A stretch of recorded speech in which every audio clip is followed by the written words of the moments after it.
everyone. Welcome inside Little Caesars Arena for another edition of the Motor City Faceoff. I'm Genna Rose, right next to Jason Ross Jr. Jay, you're going to want to put your glasses back on for this next matchup as the Detroit Red Wings get ready to face one of the hottest teams in the NHL, the Nashville Predators. And for you fans, there's a lot of buzz in Detroit today. The Tigers are playing right across the street, so after the game, go get a bite to eat and keep your gear on because it's Tigers night here at Little Caesars. Oh, gee, you're right. I can't see anything, but I can certainly feel the buzz, which is in the air with the Tigers playing across the street, second of a three-game set with the Twins. Then here, the Red Wings kick off the first of two against a red-hot Nashville team this week, having won 8 of their last 10, one of the best streaks in the NHL at the moment. Entering tonight, Wings are fresh off an unusual win over the Lightning on Sunday. We will break that down in addition to previewing tonight's matchup. We also have a segment on a couple of up-and-comers on the Red Wings roster, and Givani Smith and Michael Rasmussen playing very well of late. Both of them youngsters making their way up right now. We also dissect the role that Jonathan Bernier plays in the next week's trade deadline in the NHL. That and more coming up on the Motor City Face-Off. The Predators are 4-0-2 in their last 6 matchups against Detroit. Again, Nashville rolling in as one of the hottest teams in the NHL, having won 8 out of their last 10. The Red Wings are fresh off, Jen, in anomaly at Amalie Arena. They finally won down in Tampa Bay, and we're going to kick off this segment of the Face-Off by breaking down Sunday's 5-1 win over the Lightning. Love your play on words there. When we look at the Tampa Bay Lightning, they've given Detroit historic struggles over the last decade. So for the Wings to snap what was a 17-game losing streak, which was the longest active losing streak in the NHL at this moment, with their 5-1 victory over the Lightning down in Tampa, it was pretty exciting, and that was the first time they were able to do so since 2011.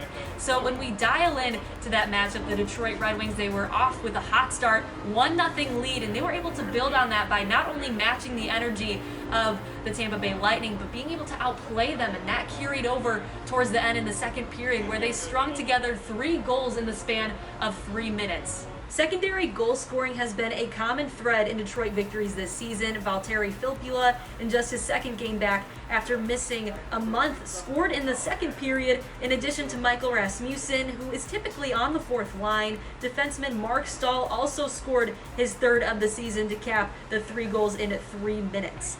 Defensively, Detroit Red Wings head coach Jeff Blashill called it as good of a job as we've done in the neutral zone all season.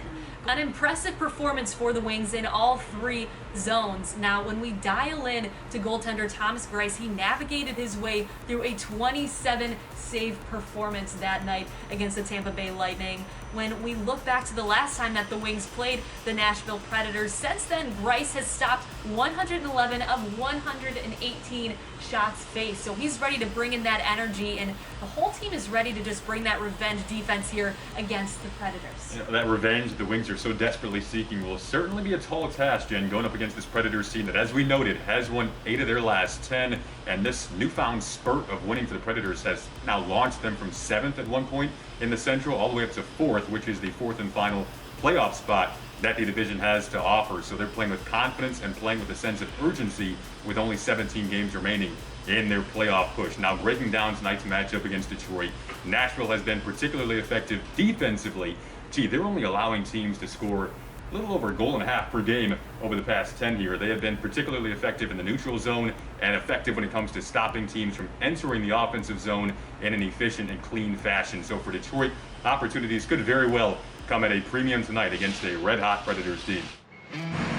With the NHL trade deadline approaching, there's been a few names that have been brought into the conversation when we look at the Detroit Red Wings, and one of those names is goaltender Jonathan Bernier, who has been a common thread in Red Wings victories over the last couple of seasons. So consistent G and net for this Wings team despite the team struggles overall, and Bernier is a name that will certainly be swirling among the trade deadline rumors because he's a guy in net who could provide a playoff team some nice depth and goal down this final stretch here if you are in need of that.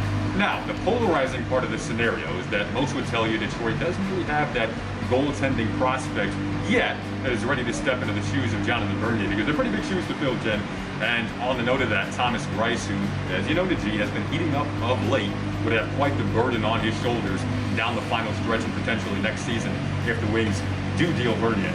Yes, and I know you did talk about future draft picks, but circling back to goaltender Jonathan Bernier, unfortunately, he was out March 18th due to a lower body injury.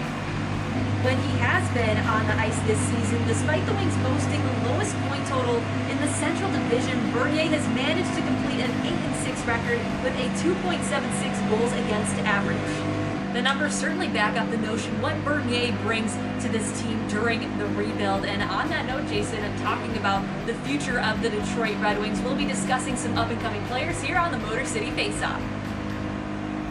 In today's newcomer segment, we're going to break down a couple of players that certainly boast size. Forward Givani Smith at 6'2", 210, and forward Michael Rasmussen at 6'6", 229. Beginning with Michael Rasmussen, who is playing some of his best hockey of late. Well, earlier in the show, we talked about his goal on Sunday against Tampa, and as you noted, Jason, that physique, the 6'6" frame, weighing 229 pounds, that certainly indicates a strong net front presence that Detroit's 9th overall 2017 selection displays both offensively and defensively. We've recently noticed an uptick in playing time. Last Saturday, it was 16 minutes. On Sunday, he was playing 19. So we've seen that we're growing trust here between Rasmussen and the Detroit Red Wings coaching staff. Here's what head coach Jeff Blashill had to say about Rasmussen's most recent performance. I think Ras has really done a good job. I thought this trip he did an excellent job. He got more responsibility on the penalty kill, 5-on-5. I thought yesterday was one of his best games all year. He was solid again today on a back-to-back. He's a big man, and I thought he did a solid job again today. So he's a very, very good defensive player because he's long. He makes it hard on the other team, and he's really good around the net where he scored tonight. Blashill also noted his potential on the penalty kill moving forward, given his size and physicality. Jen, speaking of size and physicality, Givani Smith is a very similar player in the sense that he has that size and physicality. He and Rasmussen have actually had similar journeys over the past couple of years, kind of going up and down from AHL Grand Rapids to Detroit, back and forth, trying to establish some sort of consistency here with the big club. And both have found their strides of late. Givani Smith, as he did with the AHL team, carving out a role as kind of a grinder and a physical player in front of the net, just like Rasmussen. That's kind of his home on the ice, is at the top of the crease, defensively and offensively. He gets to the dirty areas. What he does, you'd love to see him maybe establish more of a polished offensive game down the road here to have more of a consistent spot in the Wings lineup. However, again, what he does falls underneath the umbrella of invaluable intangibles, I guess I'll call it, because he gets underneath the opponent's skin. He brings the physicality. He steps up for his teammates. Guys love that in the dressing room, and it's exactly what Givani Smith brings. Now, speaking of players on the ice, we'll talk about who's on the ice and who's not on the ice in our injury news and updates coming up next on the Motor City Faceoff. As we wrap up the Motor City Faceoff, we do have a few injury updates when it comes to tonight's matchup between the Red Wings and the Predators. Yeah, Jen, on the Red Wings side of things, goaltender Jonathan Bernier remains out of the lineup, while forwards Bobby Ryan and Sam Gagner also won't be in the lineup today against the Predators. Now, Robbie Fabry is listed as day-to-day, so we'll see whether or not he makes his return tonight against Nashville. On the flip side of things, Nashville will be without forwards Matt Duchene and Victor Arvidsson, and defensemen Ryan Ellis and Alexander Carrier. So, Jason, those are a few key pieces for the Predators lineup. We'll see if the Wings are able to take advantage of those holes tonight here at LCA. Puck drop is at 7:30 a.m. Thank you so much for joining us on the Motor City Faceoff. We got the music playing in the background. LCA is getting ready for the fans to come in. Again, if you guys were watching the Tigers today, just keep your ear on. Come on over to LCA as it is Tigers night. For Jason Ross Jr., I'm Genna Rose. We'll see you next time.